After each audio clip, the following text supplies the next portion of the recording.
Entendi. Bom, o estudo teológico, como você mesmo falou, ele, como qualquer outra ciência, está aberto a todos, né? E é sempre importante você ter o conhecimento porque você dialoga melhor com o mundo. Sim. Então, mesmo que você não seja cristão, ou ainda que seja, mas não tenha o interesse em se tornar um pastor, pregador, professor, enfim, é importante porque você, para não concordar com algo, você também precisa conhecer. Então o conhecimento Sim, ele é sim. válido. Então eu na faculdade que estudei lá tinha pessoa espírita, o que não é crente, o O que que não está acredita em afastado de nada. Jesus, mas ele está ali, ele quer conhecer e como até para poder contestar e ver se as suas convicções estão corretas, enfim. Mas falando sobre o estudo teológico, diferente do que o nome sugere, theo, né, ou theos, Deus no grego, e logia, estudo, um estudo sobre Deus, diferente do que o nome sugere, Deus ele não é posto num laboratório ou dentro da sala de aula você vai estudar Sim, de fato Deus. sim. Mas a teologia ela propõe um estudo concernente o estudo das coisas concernente a Deus. Então você tem aí como foco principal a Bíblia, a história da igreja, para poder estudar. Então quando a gente pensa na Bíblia, você vai estudar as matérias voltadas à Bíblia, então você estuda o Antigo Testamento, o Novo Testamento, livro por livro, você estuda as doutrinas bíblicas, então você entende o que é salvação, você entende o que é o pecado, você entende o que é o homem numa ótica bíblica.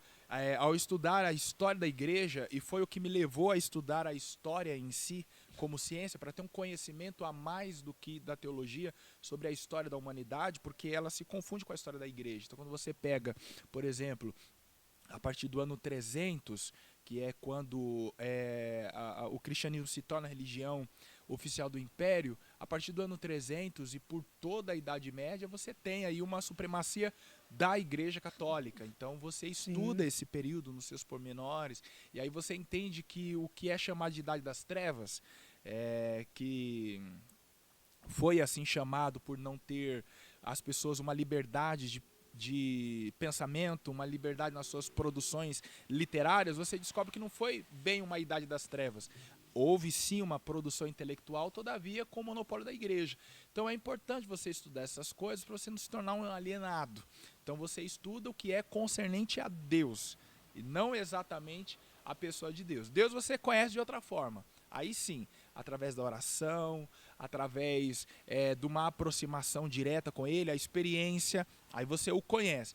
E sobre a questão de você se tornar frio ou quente, eu ouvi uma vez uma frase que dizia assim: a teologia ela não esfria o crente, ela apaga o falso fogo. Então você vai se tornar dentro da fé Legal. muito mais racional.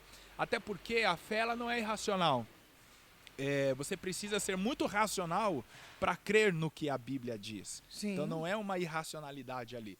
E o que eu digo, você se tornar racional dentro da fé, é você não reagir, e aí pensando no mundo pentecostal, né, é você não reagir de qualquer forma ao que você está ouvindo sem antes entender.